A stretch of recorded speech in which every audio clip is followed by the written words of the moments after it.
Trouble. Chad Daybell. Didn't his wife pass away recently?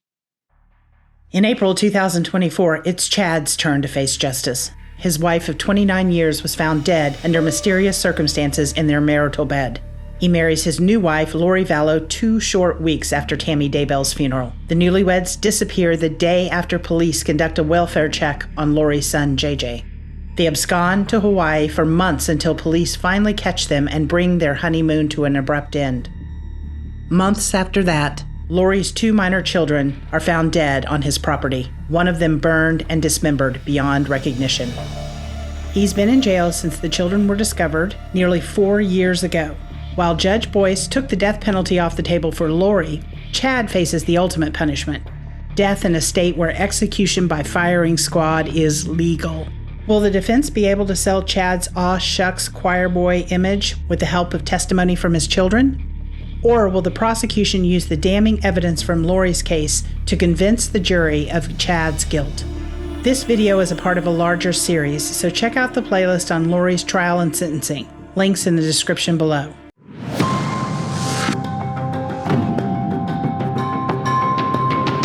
Hello and welcome to the channel, where we explore true crime, false prophets, and pop culture. If you like this video, please be sure to hit the like button and subscribe for more content like this. Let's dive in.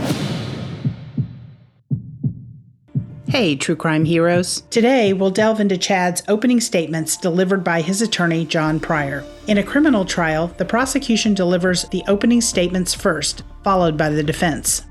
However, if you've been following this case, you've already heard the prosecution's side multiple times during both Laurie and Chad's indictments, throughout Laurie's trial, and in the news. In this video, we're focusing on Chad's defense. We're establishing a baseline to see how well it holds up throughout the trial. Let's dive in. John Pryor is a colorful character with an air of arrogance that might not sit well with the jury. Despite not being death certified in Idaho, which requires experience in death penalty cases, Pryor is aggressive and thorough, qualities you want if your life is on the line. Pryor began his statements by invoking a jury instruction from the judge about sticking to facts and evidence, rather than relying on assumptions or speculation. So I'm just going to talk to you a little bit about my view of the case and the facts and evidence. And what's important are facts and evidence. So we talked about facts and we talked about evidence. You take into consideration the facts of this case and not be distracted by other things. It all comes down to facts and evidence.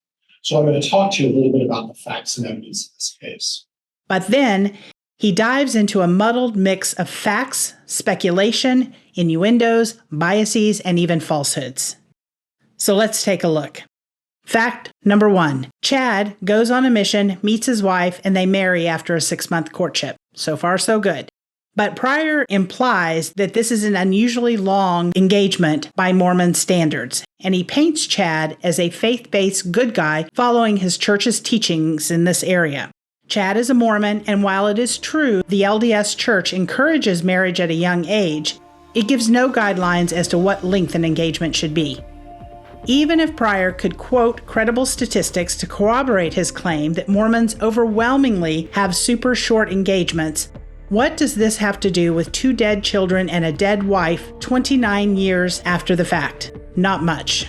Fact 2. Chad and Tammy ran a publishing company and published Chad's works of fiction. Pryor describes these works as innocent fantasies based on regular old Mormon beliefs. He suggests that of course Chad knew these were works of fiction. That's why he sold them as fiction. Pryor says Chad was just spinning harmless yarns and in no way promoting himself as a prophet able to see beyond death and predict the future. However, this contradiction is easy for the prosecution to exploit because he wrote in his 2017 autobiography, "The most common question I receive is, what parts of your books are based on what you've seen in vision, and what parts did you make up?" The short answer is that I don't fictionalize any of the events portrayed. I'm really not that creative. My torn veil allows information to be downloaded into my brain from the other side. The scenes I am shown are real events that will happen. For those keeping score, that's 0 out of 2 for the just facts stance. Facts 3, 4, and 6 can be combined because they center around portraying Lori as a hypersexual, worldly divorcee who so thoroughly bewitched Chad that he could not possibly be held responsible for his actions. Pryor paints Chad as a faithful husband and a loving father, even mentioning Chad's clean driving record, accepting a single speeding ticket. But how does this explain 3 corpses found on his property? In short, it doesn't. It's the classic, I didn't do it, but if I did do it, the sin is the woman's fault, not mine. Now, I'm not saying that this defense doesn't work. Historically, it gets a lot of traction, especially with a conservative religious crowd. We'll see how the prosecution handles this, given that Idaho is a very conservative state. But having heard the evidence in Lori's trial, I believe relying on this bias as a basis for a full-on acquittal will not be a winning strategy. The one potentially strong point Pryor raises is his fact number 5, and it is the history of violence between Lori and her brother Alex. Alex's felony conviction for assault on Lori's third husband, Joe Ryan, is independent of Chad's influence. And while this is true, will it be enough to counter the other evidence that will be presented? Pryor concluded by listing witnesses that they intend to call, including at least 2 of Chad's children, likely Garth and Emma, who have been staunch supporters of his. He also teased a forensic expert who will testify that Chad's DNA wasn't found on either of the children. But remember, this case is a conspiracy case. The state's theory is that Lori's brother, Alex, actually committed the murders, not Chad, so it stands to reason that his DNA would not necessarily be on the bodies. Overall, Pryor's statements are weak and disingenuous. They promise facts, but deliver falsehoods and biases that the prosecution can easily disprove. This trial is being held in Boise, a more cosmopolitan and less Mormon area than Rexburg. Also, juries typically take their duties very seriously and follow the judge's orders. Judge Boyce was quite fair at Lori's trial, so it's hard to see the jury buying into these flimsy excuses.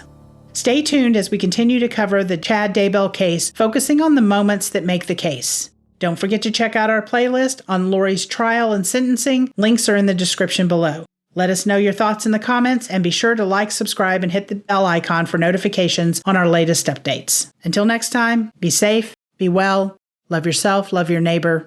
Bye for now.